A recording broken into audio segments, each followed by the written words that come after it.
We are back for episode 64 of Digital Divination. Jason, how you been? It's been a while since I seen you. I've been pretty good, John. How you been? Been good, been kind of relaxing here. My summer's Nice. winding down, and come next month I have to go back to doing real work again, like teaching and stuff like that. So it's like I'm trying to enjoy the last vestiges of my freedom and being able to sleep in and stuff. So Oh man, yeah, yeah. yeah. Well, enjoy it. Eat it all up while you can. Yeah, it's a typical thing for me. I'm kind of a little busy in the year than the summer, Mm, like but doing something. My wife still has to get up and go to work and all these things. So I mm. feel like, okay, I'll kind of get up and kind of do some work and Right, kind yeah. of help out more around the house because I kind of feel, guilty not doing Sure. anything. So how was your next couple weeks at Renegade? How's that been? Good. Busy. Real busy. Just getting things in order and working on the next bunch of stuff that's coming out that you'll see hopefully soon. I mean, probably not till the beginning of next year, but that's not too far away. Yeah. Very, very cool. Very cool. Are you still playing in some games too, in addition, or has that Sure. kind Yeah. I of mean, done? I mean, I still have my 3 monthly games. Well, I mean, they're 3 games. Hold on. They're mostly every other week, except for one, which is every week. So I've been playing those. Mhm. Those are all good. Yeah. Right, very cool. Yeah, I have 3 like that. I have 3 that are every other week, and then September 1st, I'm starting a weekly game on Ooh, Thursday, which is like my only real free day. So now that's going to be sure. used. There you go. Um, because there's several folks I know from Wizards and Paizo that want to play Spelljammer and see how that Oh, works. So very we're gonna nice. we're gonna give it a go, and so Ron's gonna be running it, and Yeah. we're gonna Okay. have Leo's gonna be there and his wife, and All maybe right. Yeah. Luis. I'm not quite sure or not, Oh, and okay. then a couple other folks from other groups. So it'll be fun, and we'll be doing it in person at my house. So hmm it's kind Oh, of nice. good. I won't Yeah. I won't have to go anywhere. That's the I best thing. mean, Yeah. not having to Don't. go anywhere is also why I'm Yeah. still playing in those other games because I just go to the computer and Yes. do it. Yeah. Well, I don't play in person in game stores, but I will play with other right. people that are being conscious about their COVID choices. Oh, Say, sure. yeah. Yeah, that's good. That's good. Well, I'm jealous because I won't get to do my GIF voice that have in my back pocket, which when I know that they existed, I was like, oh, I know exactly what that Oh, character sounds like. what does it sound like? He's just a blustery, like British colonel, old British colonel type. What's the meaning of this? What's going on here? Yeah, because of the big jowls, right? Because Because they're the he's a big hippopotamus hippo. people. Yeah, Yeah. big Yeah. hippo man. Oh, that's good. I just picture That's him yeah. just with somehow having sideburns. I Yeah. don't know No, how a GIF that's would have sideburns, but there you go. yeah. Yeah, it's funny. I've been looking at Spelljammer a little bit more. I got the box set came out last Ooh, week, yeah. and not much to it. I mean, Okay. if this is their foray to compete with Starfinder, it leaves a lot to be desired. Oh, interesting. I just saw Yeah. some various pictures online, like the Flumph pirate, Right. which I thought was a Right. great piece of art. And I like the it does seem to have some of the weird stuff, but I don't know anything about the rulesness of it all. No, yeah, I haven't gone through the adventure part because that's what Ron's going to run. I don't want to ruin it. Oh, I've looked through hmm kind of the creatures, and I looked through um, they have additional races. You mentioned one of hmm them, and then some additional kind of class features and things. And sure. it's really super light. It's like 5e, and you can do a couple things that are a little different in space, but you're mostly going to be like 5e still doing stuff. It's So be a it's almost like barbarian or whatever, a cleric. Yeah, it's like almost taking like Pathfinder Second Edition and saying, we're going to put you in space. We're going to give you a couple extra little things you can do, but you're still going to be Second Edition in space, which is okay. way different than what Starfinder is. Oh well, yes, of course, because second edition Pathfinder did come second. Yes. Yeah. Yeah, Well, but yeah. but one of the things I thought we would talk about, and it kind of ties in this a little bit. things that I see very often are people asking on various Starfinder groups and things like that, saying, anybody have tips or advice for somebody looking to get started in Starfinder? And it's Right. almost always prefaced with, I've been playing 5e forever, but I've never played Starfinder. And, with the assumption that, okay, I played this other game for a long time. It's a D20 Mhm. game. And now I want to play this D20 game. Right. So, do you have any thoughts on that? It's Tips interesting and because tricks. hopefully that some people who pick up Spelljammer and want a little more of that space fantasy, Hmm. science fantasy flavor, I think moving over to Starfinder is a great idea because we Hmm. can give you all that kind of space weirdness that you want, but with more tied to the setting, right? Right. Then and with its own set of rules. So there's a couple places that I would suggest. The beginner box is, of course, sort of meant for that, right? It's meant to introduce people to the system, introduce all players, GMs, and player characters alike, with a sort of an introductory adventure in there, and then just the sort of a lot of the system kind of pared down. Basically, some of the skills have been sort of condensed. Some of the choices you might make with a class or briefer. I would say there's less to choose from, but just to give it a more focused experience. And I think one class is not present, so it's a good place to kind of like dip your toe in, see if you like the idea of Starfinder, in a way that it'll be make it a little tricky to move to Starfinder proper, Right. because it's not exactly the same system. Hmm. If you Hmm. want to dive right in, and just grab the core rule book, but need maybe a little helping hand, I'm gonna do it, John. I'm gonna plug Junker's Delight, because it is an adventure Yeah. written for beginner players and also beginner GMs, and all you need Right. to play it is the core rule book, and so you can take whatever's in there and just sort Hmm. of run that straight without having to pick up any other supplements or any of even sorry, not even needing any of the Alien Archive books. Right. Right. So Right. those are two slightly different places to start. I think there's also a lot of people have been talking. I've seen online about um, this sort of thing coming up about sort of not wanting to put in a whole bunch of money to see anything, for Pathfinder Second Edition, saying, "Oh, all the rules are on Archive of Nethys." Hmm. Well, guess what? This is the same for Starfinder. Right. All of the Right. rules are on Archive of Nethys. So if you want to like check it out for free, Hmm. Hmm. you could go and download any number of our free RPG Day adventures for Hmm. Starfinder. A lot of them I have also written, which come with some pre-gens, and then the rules you might need are in on Archive of Nethys that you can find for free. So another avenue to go.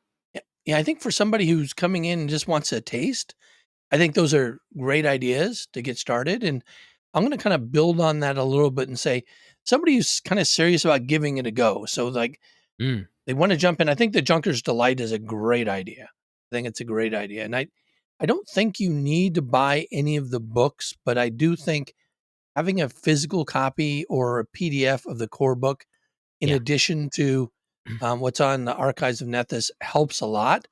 The nice thing about Archives of Nethys, I'll say, and I use this in my writing all the time, is Hmm. it gives a pretty comprehensive listing of things, and it allows you to link through to related things. So it's Yeah. a lot more searchable, right? Oh yeah. Yeah. But Yeah. if you were just getting started, it's kind of nice to have the core book and to flip through all the character generation and things like that Hmm. parts of it. But then when you're making choices, go to archives and say, hey, I'm looking at a particular race. What are the races that are available? And you get Hmm. to see those and you can click on them and see all the pros and cons of bonuses and things. Or I'm looking at for a particular theme, and the archives lists all the themes Yeah. and gives you a little shortcut as to what attribute modifiers associated with it. So it makes Right. it Yeah. really easy to find it all in one place. But I'm going to say two things, two tips I'm going to give Sure. anybody who wants to start up with Starfinder, and assuming that you're kind of doing these other things. The first one is either skip or hand wave Starship Combat. Oh yeah, that's why there's no Starship Combat in Junker's Delight. Yes. Right. You And just sort of say that's a slightly more advanced add-on. right. And a lot of people, when they think about Starfinder, they're thinking, oh, that's going to be really, really cool.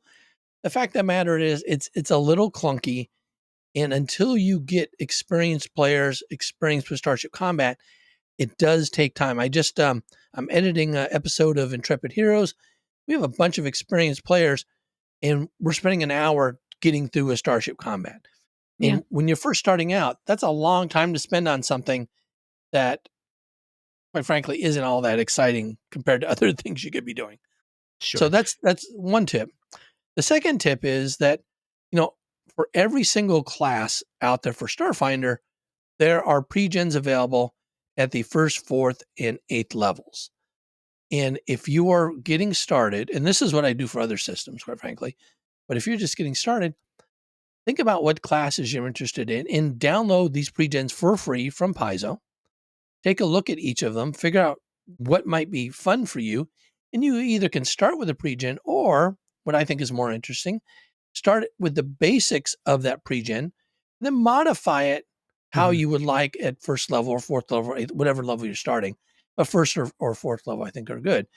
And so this way, there's a lot of kind of boilerplate stuff that you got to do when you create a new character Yeah. that don't really contribute, I think, as much to the fun of maybe the class and some of the equipment you have and some of the abilities. And the pre-gens help kind of eliminate that aspect. You try it out, and then after you play that for a while and you say, well, you know what? I found out about this other thing called dragonkins that are available. I think it'd be really fun to play a Mhm. dragon. Maybe I'm gonna change it up for that. So those are kind of my two quick ones for players and GMs. Mhm. Don't mess with Starship Combat, and then use the pre-gens. Now, in terms of scenarios or adventures and stuff, I definitely think that the free RPG day ones are good. They're relatively short. I Yeah. think Junker's Delight is really good as well. But also, I'll say there's quite a few of the Starfinder Society scenarios out there, Oh yeah. especially the 1 to 4s, which give a kind of a nice complete storyline that you can finish in 3 to 4 hours. And so that's another kind of choice, I think, to do it. And you don't have to be part of society. They cost, I think they're $4.95 if you want to buy them. Yeah. Um, but that would be definitely another option to get started.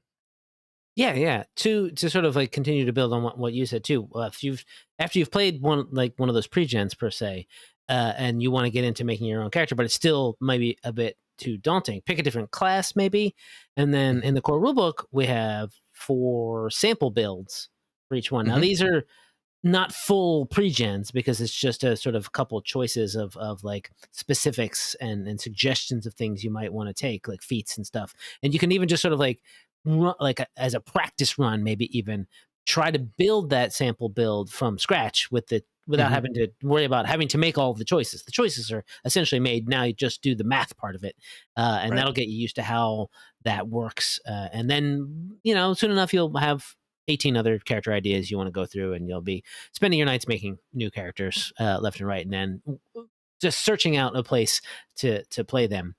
And then I guess if you are just always an always player type person, can't find enough people to get together for a group. You had mentioned the Starfinder Society. You can always make one of these characters, and as long as there are some specific rules to follow, which are available, of course, on the Paizo website. Take that to find out where there's a Starfinder Society meetup near you, and just go play with some people. Be some random strangers, of course, but a lot of the Starfinder Society GMs are just they're in it for the love of the game, and they can help teach you some what's going on, and stoke your love for it. I think Yeah, and I think it's a little bit challenging, I'll say, it's to tricky. find groups like that. One of the ways you can do that, if you go to warhorn.net and you put Mm. in Starfinder in your location, then anybody who's scheduling games on Warhorn, that'll populate. And so you'll see stuff from all over the country with that. And that's one way to get in. Another way to do it is to go to the organizedplayfoundation.org website, where you can get a link for the venture officers in your area. Now, when I first started playing Starfinder 5 years ago, that was not up to date.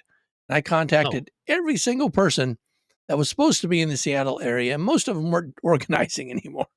Hmm. So, but now it is. Now it's up to date. And most major metropolitan regions have a venture captain and several venture lieutenants and several venture officers that set up games online and also at the various game stores in the area.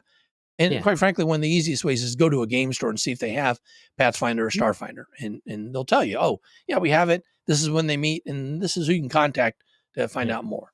So And getting a game is not bad. yeah, and just sort of online as a region kind of counts as one, right? There's lots of Yes, play by posts and occasional like probably Discord or Zoom calls that have these games going at certain times, and it may not be your time zone, but if you can stay up late right. or get up early, you might be able to get into a game that you want to get into. Um, you said something, John, that just reminded me that it is in fact Starfinder's 5 year anniversary uh, about a week or two ago, probably, Yeah, I would yeah, say. yeah. But 5 whole years of this Yep. game existing is just it was just amazing to me when I saw that people talking about it. It's been 5 years. Like, oh man, it has I been five know. years. Well, It's wow. if you look at like Pathfinder, I mean, at the 10-year point, is when they came up with second edition, right? That's true. 10th season. So we're like halfway through the Maybe cycle. I maybe don't more know. than halfway through. You don't Maybe know. more. Because 10 years Yeah, it was. was a long time for Yeah, an edition, honestly. yeah, For yeah, yeah. Pathfinder First Edition. Yeah, so Starfinder was released at Gen Con 5 years ago, and 5 years Mhm. ago in 2017, completely sold out at Yeah, Gen that was Con. exciting. And I think that surprised a lot of people, Sure did. a lot of folks with that. And Yeah. I think, my sense, and you can kind of correct me if I'm wrong here, is that Starfinder was introduced as kind of a fill in because second edition was coming, but wasn't quite ready to be released for pre-testing and bring to the marketplace. So they kind of spooled up Starfinder a little bit sooner to do that. Yeah, Is no, it yeah, that was sort of, the intent. That's why it kind of, I would say probably spooled up faster right? than you might expect. It was suddenly, "Hey, let's Hmm. do Starfinder." There was some sort of very limited, not broad playtesting, but we had some groups around, I would say probably the October or September, the fall before its big Right, release, and then just from there.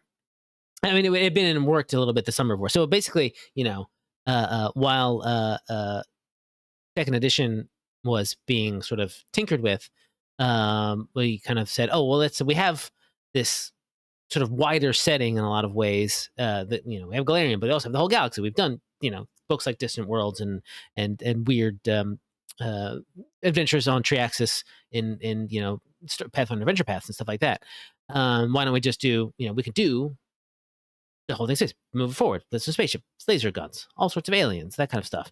Um, and yeah, that it just kind of was happened. It just kind of happened. It all happened very right. fast, and it was I think a surprise to everyone in the company that it was as huge of a hit as it was. Because I don't, I mean, it was also but from the beginning too. We also Paizo also uh, supported it with the first adventure pass sort of coming out right away, Starfinder Right. Society scenarios coming out right away. Within soon, a couple months later, the first best, Alien Archive. So it was an attempt to sort of make another line. Of course, it wasn't just meant to be here's the Starfinder book, goodbye. But Right. the fact that it sold out at Gen Con was very pleasing. Yeah, in the overall support behind Starfinder in the beginning, and actually even now, is it's just a fraction of what's behind the Pathfinder second edition. Oh, right? sure. Yeah. So, kind of the amount of titles coming out for it and things like that. So, I think there must have been some thinking that yes, this could be something, but it's not going to be a big, massive thing, and we're not going to mobilize a whole second unit. We're just drawing off different folks and kind of Yeah. making this is our skunk works for Starfinder, and we'll see if it works, and then kind of go with that. Has Yeah. the thinking behind it, did it change over time? That you know what, this is a pretty big thing, or is it still always going to be that redheaded stepchild, and we'll do it here because we have to. It it was and I think it kind of straddles the fence between the two from sort of my own personal experience. Because people were look, Starfinder filled a niche. It's a science fiction, science fantasy game that's not tied to any particular license, and so it's kind of wide open. It had the benefit of all of Paizo's sort of great storytelling behind it, Right, and they very popular, 3.5 edition of the world's oldest role playing game. Essentially, we'll call it Pathfinder first edition point 5, I guess. Very popular, and so at the beginning, it sold out. People were enjoying it. What can we get? And there was just a lot of clamoring. When can we have more? When can we have more? At the beginning, the adventure pass were only coming out every other month, as they are now. right, But somewhere in the middle there, well, maybe we can do this once a month. And so the team got a little bigger, a little bigger, a little bigger uh, uh, uh, as that kind of snowballed. Um, but in a lot of ways, because people are more I think people are more comfortable with fantasy role playing. I don't mm, know what it's familiar. You know what's going on.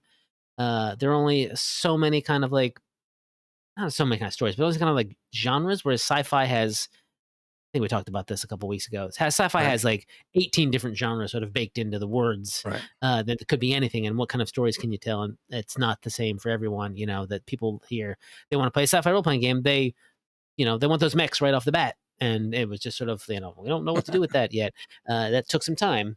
But, when you say, I want to play a fantasy role playing game, it's going to have swords and shields and dragons and stuff, right, which are just right, sort of easy to throw in at the beginning. So when Pathfinder Second Edition kind of the big push to release that, took a little bit of the wind out of the solar sails of Starfinder in a lot of ways.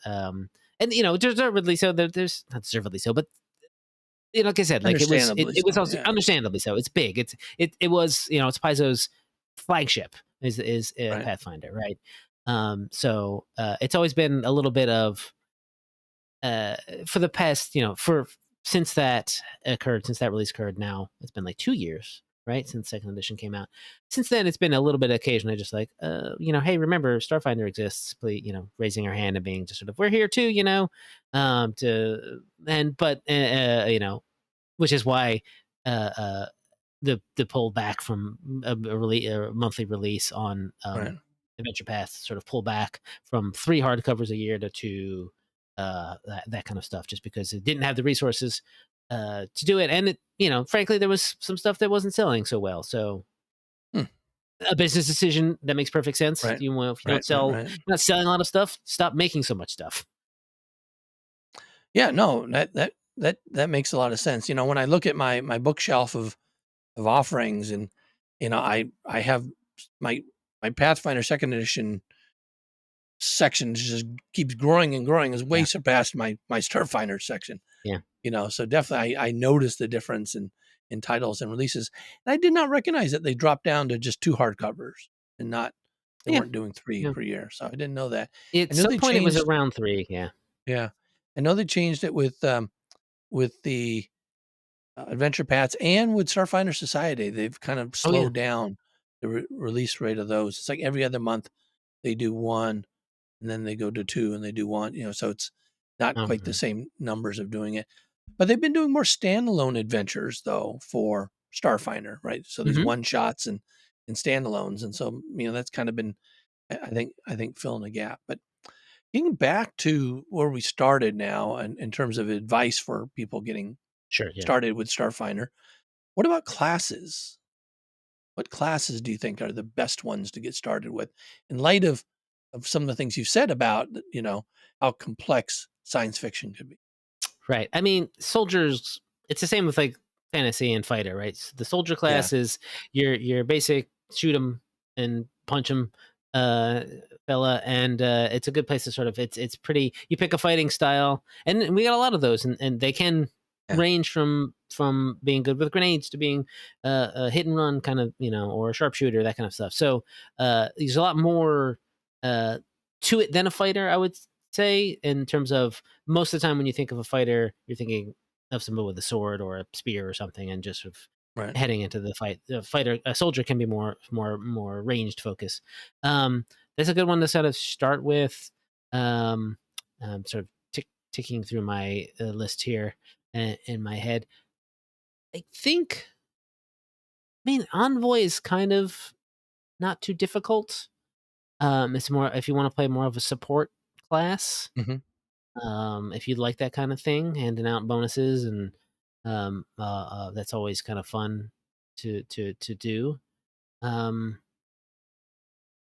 those two, I would say. Not that others are incredibly more complicated. If you want Right. to be a spellcaster, probably Mystic then, because you kind of Yeah, pick I a think connection and you're kind of locked into it. You don't have to make too many yeah, choices other Mystic's than a that. lot like playing a cleric. Yeah. I think in Pathfinder or D&D.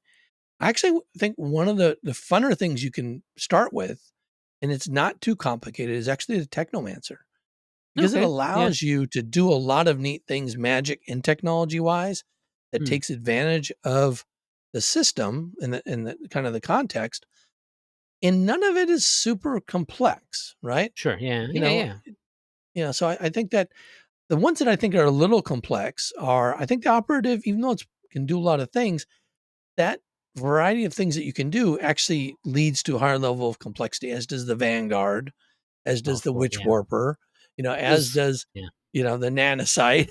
So, Yeah. so a lot of the newer things can be a little bit more complicated in that regard. Yeah, indeed. I think that's sort of a artifact of these types of systems, is that when, you know, the designers themselves get, more familiar with it, they feel like they could do more complex things, and maybe some Right. people want that, and obviously some people don't, but it's sort of I think it sometimes swings in that direction. We're like, oh, now we've got this sort of design space over here that we haven't touched. Let's do that, and it ends up, being a little, because the core classes, the base classes, are that for a reason. It's because Right. they're the meat and potatoes of the system and the setting. Hmm. Yeah, I think Technomancer is a good idea, because it does sort of let you see both parts of the science and the fantasy that are Right. Starfinder.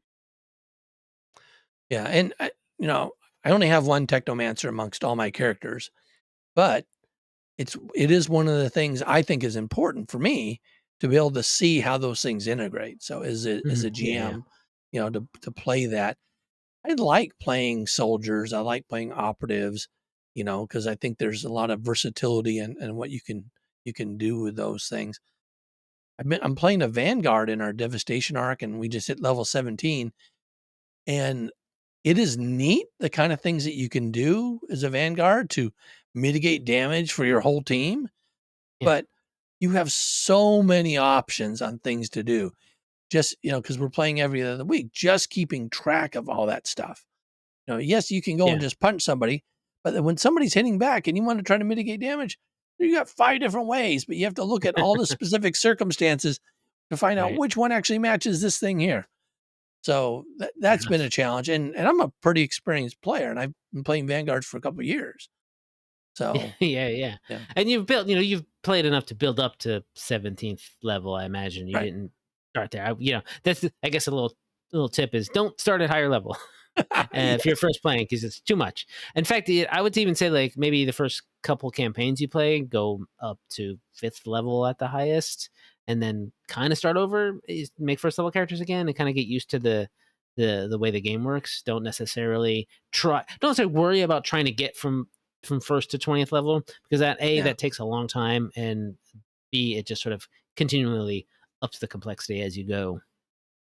Well, the other thing I'll say is that if you play a bunch of different characters at lower levels, you realize all your mistakes. Like my Sure. first Yeah, yeah. character was a soldier, and I played that up to 13th level now, right? In society play. Mm, And there's so many things I did wrong along the way, you know, fair that enough. Yeah. I would completely do differently. So all my other subsequent characters know, they benefit from that. Yeah. Um, Yeah. Yeah. so Can you give us an example of something that you did wrong, oh yeah, like let a me feat just you didn't think. like, or a piece of Um, gear? well, so with the soldier, I did it's a blitz soldier, which basically means you get good at melee and you can close pretty quick and stuff like that. And I think that's probably one of the first things I maybe wouldn't have done is to Okay. have he was my soldier's basically is a throwing weapon soldier. Mm, So I get ranged attack, can apply a strength bonus to it. yeah. And as it gets to higher levels, early on that's kind of nice.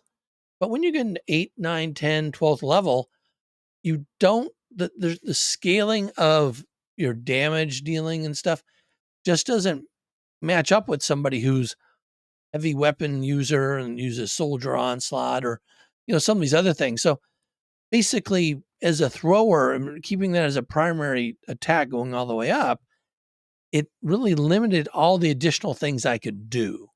That's probably the biggest thing. I have different feats. I can optimize certain Mhm. things, but it really I've had other I GM'd for other members of my group at 12th and 13th level, and they have their soldiers are just like, man, they're using this ranged heavy weapon at soldier's onslaught, and 2 out of 3 hits each round, and it's just blown Mm. things to pieces. Massive Yeah. damage. And it's Yeah. like, wow, and the weapon fusions you could maybe I could, again, the soldier was my very first character, right? It's my Mhm. 701, and I haven't played it in about 3 years now because it leveled so fast that Sure. not Yeah. not much I can do with it now, right? Um, but yeah, that's probably the biggest thing is look at more options. Now, obviously, more options came since Sure. I Yeah. created that. Kind of the far side of this is my Vanguard. I had played a Vanguard in Society play up to level 13, and then we started Devastation Arc at level 13. I made a new Vanguard, Oh, okay. but that was kind of based on what I had Sure. learned Yeah. early on. And one of the things in my Society played Vanguard was an uplifted bear, just because I thought that would be really cool. But uplifted bears don't get reach. And the thing about Okay. Yeah. vanguards, especially at higher levels, is they get increasing reach all the time. And so I went with a dragonkin when I made my level 13 one. Yeah. And now my dragonkin at level 17 has 25-foot reach. And you combine that with lots of other cool things that allows you to threaten a lot of space. You give Yeah. coordinated shot to a lot of space and things like that. And then, the envoy has a special ability that if two creatures threaten, even if they're not directly flanking, they still Right. count as flanking. Well, Yeah. because I can threaten everybody, it's easy for everybody to get flanking just by attacking somebody else. So, There you go. so different things I've learned, but between those, starting with this and growing with that. What about you? Have you learned anything either as a player or as a GM from when you first started to where you are Oh now? gosh. Um, that is a good question. I have learned a little. Speaking of uplifted bears and dragonkin, I would have to say that I have realized that there's a lot more large sized possibilities for Starfinder player characters, and so uh, hallways should probably take that into effect. So you probably see some earlier maps where there's normal 5 foot hallways, like you might see in a dungeon in a fantasy game, right? But space, going on later on, spaceships and other science fiction areas, be like, let's have nice wide hallways so people can march down them. That's probably one of the biggest things. Yeah, so one of the things I learned early on with the uplifted bear, and I've applied to any large characters I have now, is there's a feat called tight fit, which Ah, allows you to move through narrow hallway. So if you're size large, you can move through a 5-foot hallway rather than gaining the entangle condition, which is what happens right. when you try to squeeze. You just lose 5 foot of your speed as you go Oh, through. there you So go. that's it. that's a trade-off. You spend a feat. So as a soldier, that's Right. not bad. You get lots of feats to Mhm. burn. As a vanguard, you don't get as many feats, but there's not Mhm. that many you need because you get so many vanguard Right. special abilities. So that's I'd say one of the things I learned. Um, Other things in terms of learning. So I have a biohacker, and I got Mhm. to tell you, biohackers are really cool. They can really good in terms of skill monkeys, damage dealing, putting buffs out, and actually maybe also providing some healing ability, Mhm. for your party. So a biohacker is a really kind of neat utility uh, class overall that I had not really seen. When it first came out, I didn't really think that way until I saw Sure. them in action and started playing them. So I think that's another thing I learned. And then the other thing I'll say, kind of combined with that, are people multi-classing. So that's not Mm. something that a lot of folks do in Starfinder. I don't see that a lot, but if you multi-class like a biohacker and an operative or a soldier operative and things like that, you're able to stack certain buffs and debuffs, or Yeah. biohacker and envoy, for example, that can really make it beneficial for your party. Even one character doing those things. Cool. Well, I mean, that's, I would say, a definite advanced strat Yes, when yes. talking about multi-classing and getting all the stacking bonuses. Oh, but one mistake that I see people make a lot, Right. and I made it myself early on with my envoy, is where it came out, is not understanding the different types of bonuses, trying Mm. to stack multiple insight bonuses, Yeah. multiple, circumstance bonuses, and not realizing that, oh, wait a second, if I get this insight bonus, then basically it completely wipes out that insight bonus. Yeah. So like operatives get the operative's edge, which is an insight bonus. Envoys get their expertise dice, which is an insight bonus. If you Mm. have other insight bonuses in there, well, they don't stack with Yeah. those big ones, so you don't get these massive numbers. Which when you see somebody and they're playing and they have this number that's way massive compared to where they should be at the level, usually that's probably the It's mistake. They're yeah. stacking bonuses. It's good. Good. Yeah. Again, like, yeah, there are a lot of those sort of little rules interactions that for new players, I would say, don't worry too much about them at the Yeah, beginning, right? You're gonna come to learning them as you go along if you stick with yeah. this. But then, and they don't really come up as often at first and second level, honestly. So I would say, I mean, there's all those, there's always the things. Hey, I want to grapple somebody. Oh no. But yeah. Oh, you mentioned grapples and combat maneuvers. That's one thing I don't like about Starfinder. It's Fair enough. it's it's hard to do unless you go all in. Hmm. Go all in Yeah. with stacking various modifiers for the combat maneuvers. And then even then, I've seen it where sometimes it's pretty useful. If you're specialized with a grappler, it's different than Pathfinder, where you had all these kind of trippers, right? Where Yeah. Oh, people are yeah. tripping everybody, making them prone. That's not something that's as big in Starfinder. Um, but every once in a while, you'll see somebody who's like really good at disarming, and that's kind of fun. Oh, okay. Really good at grappling. Um, but yeah, it's a little bit tougher. I think it's a little bit tougher in Starfinder to build somebody around Yeah, combat maneuver. that's true. That's true. I remember there was vaguely hearing about the reasoning behind that, but I think a lot of our people coming in writing stuff after the core rule books and the first couple books noticed that how difficult Yeah. it is, and so there actually ends up being by this point, kind of have to pull the reins back on Hmm. giving bonuses to combat maneuver attacks and defense and stuff like that, so that it doesn't get completely out of hand. Hmm. Hmm. So, any other last tips or tricks you can think of for somebody new, GMs coming in new, or players coming?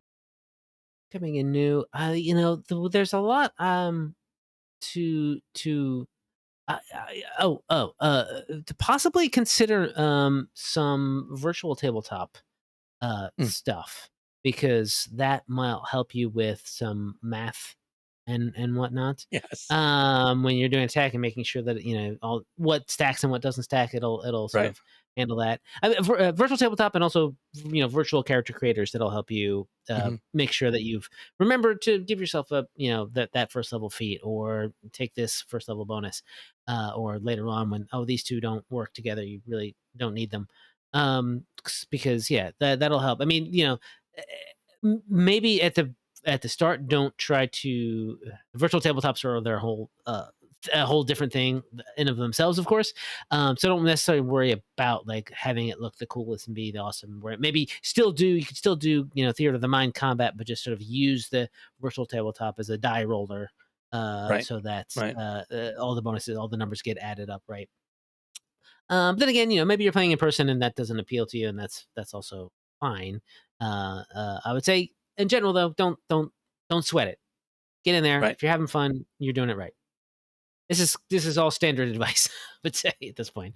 Yeah, I think at low level, especially, when I see a lot of people saying that, I played a lot of Pathfinder or played a lot of fifth edition, and I want to jump into Starfinder, and I'm thinking, you know, thematically it's different, but Mhm. mechanically, you have ACs, you make rolls to hit. Yeah. It's really pretty straightforward. I think anybody who starts playing, you don't even have to read anything. Have a character sheet, have a Mhm. pre-gen, and I've done this so many times to new people. I say, okay, where do you want to move? What do you want to do? Okay, you want to do that thing? Look on your character sheet. You add that to this roll it, Right. Yeah. Yeah. Yeah. you hit, you miss.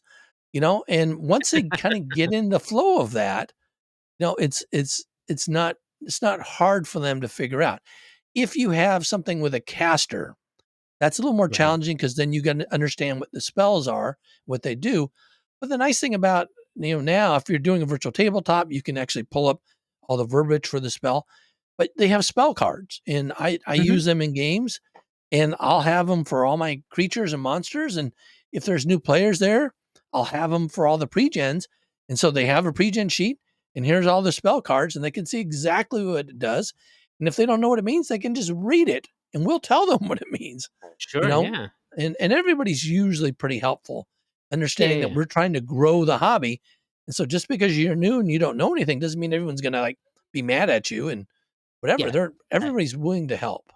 I'd say if you find yourself a group like that, then yes, yeah, I'm sure there are people out there who can be jerks, but to be really honest, but I think on the whole, a lot of people want other people to have a good time, Yeah. and so if you're playing a new person playing with people who aren't new, yeah, don't I think don't be afraid to ask those questions, because if you don't understand something, you're not going to learn unless you ask a question.